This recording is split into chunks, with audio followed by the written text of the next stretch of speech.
National Development Minister Khaw Boon Wan says the government is open to raising the income ceiling to allow more singles to buy new housing board flats. But he says this will depend on how manageable subscription rates are for the new scheme. He also stressed that tweaks to housing policies must be done gently. If you're a Singaporean aged 35 and above, single, and earn up to 5,000 Sing dollars monthly, you can soon apply for a two-room built-to-order housing board flat. National Development Minister Khaw Boon Wan said this scheme gives priority to singles who stand lower on the income ladder. You do not want to put out a scheme, let's say, yeah, that sounds very good, open to all, no wage limits, blah, blah, blah. And then suddenly you get tens of thousands, and then you are forced to ballot. But when you ballot, the one who are lucky may not be the one who need it most. By putting at 5,000 two-room in non-mature estates, that will best meet these needs. And then if I find that the demand is manageable, then we can open up. 5,000 can become something else. Mr. Khaw explained that baby steps are taken so as not to impact the property market drastically. This goes for building new homes too, and the trick is to determine the correct supply to meet demand.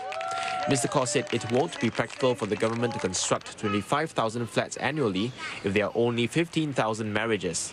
Building in excess may also hurt the rental market, where some 40,000 housing board flats are being sublet in whole. Another 40,000 are renting out individual rooms while they stay there. So the two are additive. So there are something like 90,000 families out there, which is a lot, who are depending on rental income.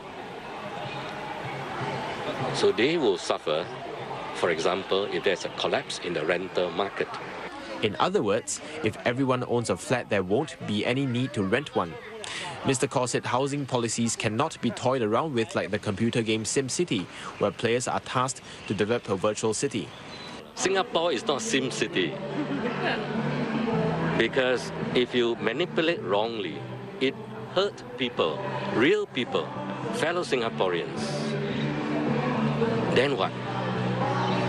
So I think let's be a little bit reflective.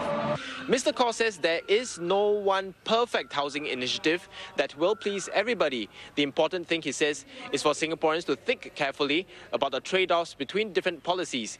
In this respect, he hopes citizens will come forward and have a conversation with him as the government fine-tunes the various steps taken to improve the housing situation in Singapore.